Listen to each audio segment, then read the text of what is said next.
I did. Your WavyOcho. I'm gonna react to the Depression truth about Man versus Wild. Sunny VT. Know it was this fake. That comment was posted to an early expose of Man vs. Wild Season 1 Episode 4. Man versus Wild. My fault. I thought it was Man versus Wild. While Bear Grylls' Other survival missions have featured everything from rented horses to volcanic landscapes created by smoke machines. We're gonna go over every available example where Bear Grylls might not have been telling the truth, including multiple responses from the man himself, so you can come to your own conclusion about whether or not the show was real.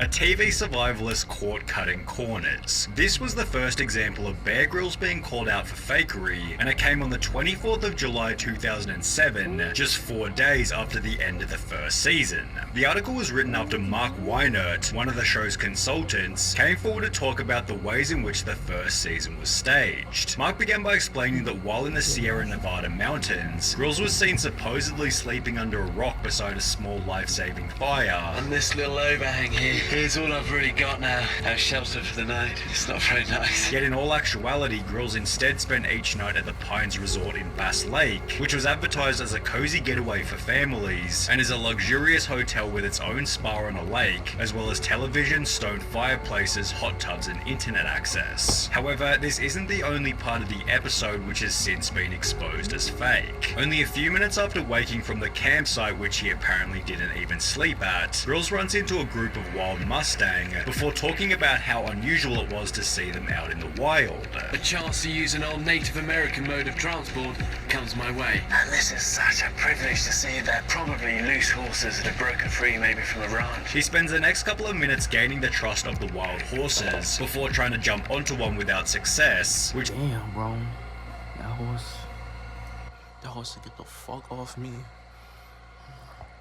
interesting as, according to a Reddit post, Bear Grylls breaking a wild Mustang was actually a choreographed scene shot with a domesticated horse from a nearby ranch. The post included a video which has sadly now been deleted, yet there are comments on other websites to back up the claim, such as, the wild horses in the American West are uncombed, skittish wild creatures with scrapes and cockleburs, not the gentle manicured saddle horse which was seen in that episode, alongside YouTube comments such as, I grew up near Reno, Nevada, and spent a lot of time watching wild horses. The proof that he never roped a wild horse, he's still alive. On top of this, Mark Weiner then explained that Season 1 Episode 9, in which Grylls is supposedly surviving on a scarce desert island, was actually filmed off the coast of Hawaii, where Grylls spent his evenings in a motel. During the same episode, Grylls can be seen making a bamboo raft on the beach, which even included a fishnet sail, yet this was also debunked after Weiner explained he actually led a team of builders to construct the raft. It was then taken apart so that Grylls could be shown building it on camera. However, it was Season 1 Episode 5 on Mount Kilauea that was the most suspicious of them all. At the beginning of the episode, Grylls was supposedly walking on an active volcano, shown by sulfur dioxide gas which was steaming from the surface. Sulfur dioxide gas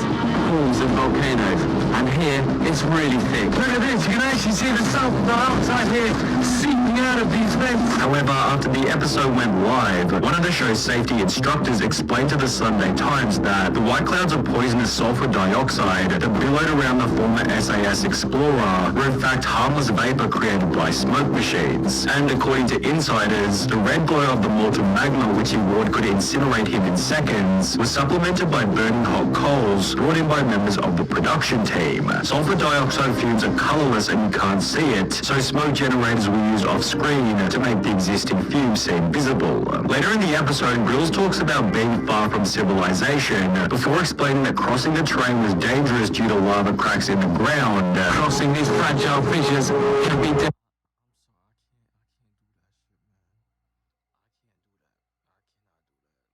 Walking, knowing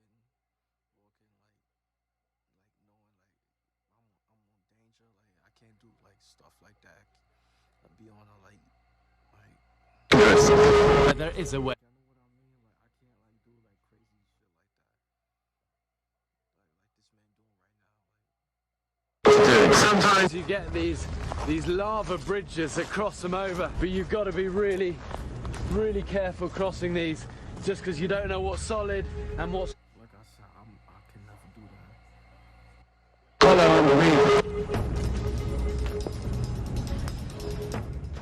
However, when a YouTuber called Volcano Chaser uploaded a video titled Ream Man vs Wild Bear Grylls is a phony, this segment was also debunked. The video showed that just behind the camera, the lava crack came to an end and could have simply been walked around, which became even worse after it was shown that Grylls was not far from civilization and was rather right next to a major highway. To add a cherry on top of the cake, the video description exposed other parts of the episode by stating, most of the scenes in the show don't exist in the area he was supposed to be in. Avocado trees, lava tube, tropical forest, fissures and landing site are all in different parts of the island and separated by up to 50 miles. I've hiked this area hundreds of times. These fissures are unique to a small area on the summit and are a very popular tourist viewing area. They're only a few hundred feet long and easy to go around.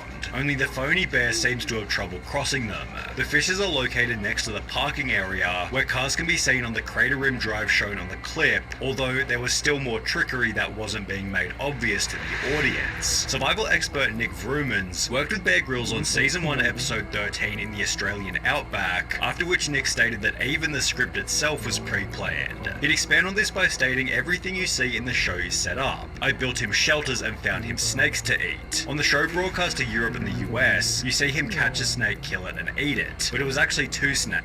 Oh man, you catch a snake and kill it and eat it? Man.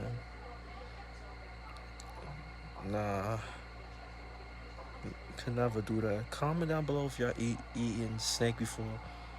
Bro, like, I could never do that. Eating snake and doing it. A roadkill that I found which he was shown beating on the head and eating. Did he cook it at least? Like, cause if you eat it like that's mad disgusting. That's dirty. And then a live olive python that a wildlife carer had been rehabilitating, which was followed by Vrumans also exposing the segment where Grylls was almost attacked by a crocodile, stating the whole crew was petrified of the crocodiles. Bear didn't want to get anywhere near the water, so he filmed a setup of him like he was near a crocodile when he was actually a safe distance away. I was a bit miffed when I saw the finished show. As a result of the media ripping each episode to shreds, Bear Grylls was given a chance to respond to the controversy during a live talk show. And then we heard somebody complaining that they said, no, he's down the road at the Motel 6. He's not really out there surviving. The way we film these things is over 6 days, and when I'm filming the live night stuff I'm out whether it's in a camel carcass or up a tree, and then when we're not filming the night stuff, I'll stay with the crew, wherever that is, whether it's in a tented camp area in the Sahara or a jungle lodge, in a rainforest or wherever. Grylls would then issue a public apology stating, if people felt misled on how the first series was represented, I'm really sorry for that. He added, I'm the person that takes the rap for these things, even though I'm not always involved in the editing side of it, which was followed by the show promising to be 100% transparent going into the future. To cover themselves, the second season opened with a disclaimer, however, it's not like this did anything to convince viewers of the show's authenticity.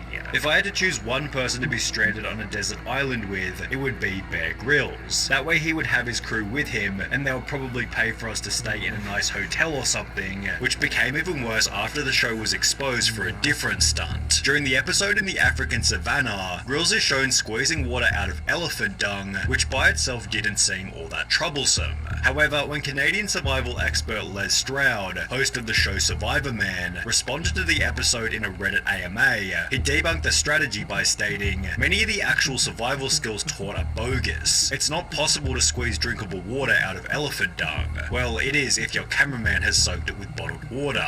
I would even go so far as to say that some of the skills, if followed and attempted in a real survival situation, could result in worsening the situation, with this comment coming alongside a few instances of Les Stroud dissing Man vs Wild for its lack of authenticity. I was wondering if you've ever had the opportunity to meet Bear Grylls. I haven't, because I'm out overnight and there's nobody else out there. What are your thoughts on Bear Grylls? If you wanted to learn about archaeology, would you get it from Harrison Ford? A lot of fresh water around here. It's a good thing, too. Otherwise, I'd be reduced to probably having to drink my own pee. Yeah, right. There are YouTube videos as well as full-blown websites dedicated to the poor advice that Bear Grylls is given, with many stating that this constitutes fakery, while others have made the point that Grylls was simply showing survival techniques, and it therefore didn't matter if the shots were set up or not. It's a show to teach you how to survive certain scenarios. To have every survival stunt to be real every single episode would be both dangerous and illogical. He teaches survival techniques. It's obviously irrelevant if he's really facing those perils or not. The point is, it's entertaining and informative. He was teaching people how to survive if they were in that situation, as if he's not risking his life for a freaking TV show. Whether or not setting up the shots constitutes fakery is up for debate. However, a YouTuber by the name of Lo the Show seems convinced that even when set up, a different Bear Grylls stunt is completely impossible: eating a snake. Even with the guts and skin on, you can eat them straight like this. Oh nah, come on. Nah, he wildin', bro. He's bugging out, bro. That's mad dirty. Come on, man. Like, you gonna kill the snake and then eat it? That's nah. I can't do that. I'll be sick. Yeah, I'll be throwing up, bro.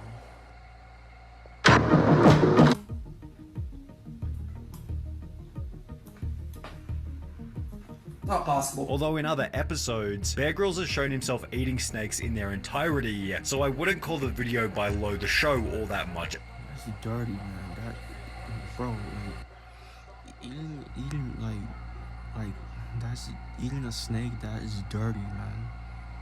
Debunk. However, if we want slightly better evidence, we have to look at a video posted by Justin Wallace titled "Climber Cringe Bear Grylls Confirmed Top Roper." Justin, who's clearly an avid climber, spends the video criticizing an advertisement in which Bear Grylls is climbing a difficult route in Utah. Grylls is shown to be using all the wrong gear. Guess we're using a mountaineer's coil, which you don't really do, especially when you're tripod and all that, because it just kinks up your rope. Sorry, bud, but a single wire gate on your Hondas isn't gonna do much for you. Tying all the wrong knots. What the hell knot is that? Kinda looks like a bowline, but not really. And even climbing the wall incorrectly. I don't even see his last piece. He's like 40 feet run out right there. You're gonna die, man. Wow, and there's so many good placements too. What is he doing? There's no way he was holding his body weight with that one hand in that crack right there. And his 2 feet are just sticking out on nothing. His crew is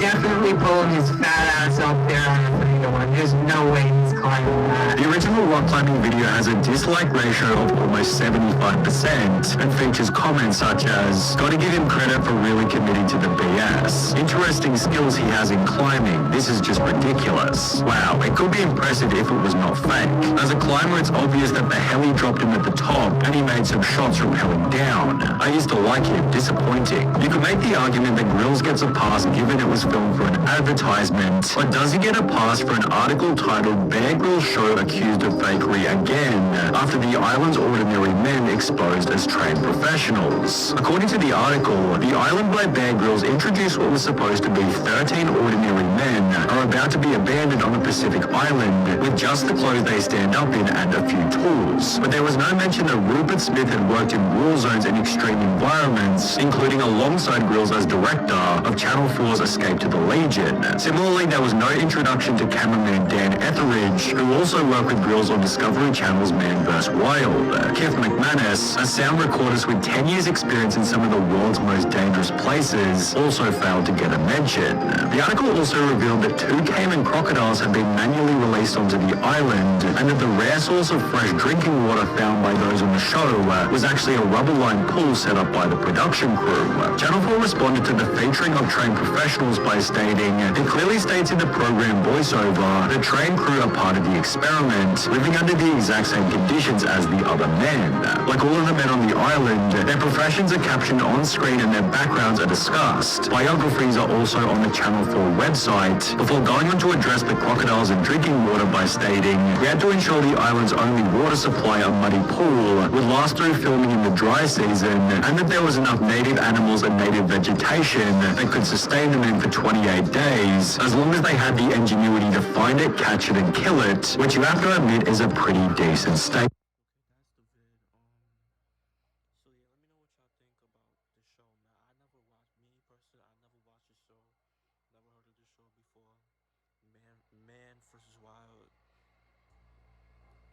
So yeah, man, like, look, let me know what y'all think, bro. Guys, please do not eat live animals, bro. That is just dirty. That's dirty, man. Yeah, your breath is gonna be mad. Your breath is gonna boof, bro. It's gonna boof. So yeah, that's all I gotta say. Make sure y'all like, comment, subscribe. Y'all know the vibes. So if you're checking out, you are.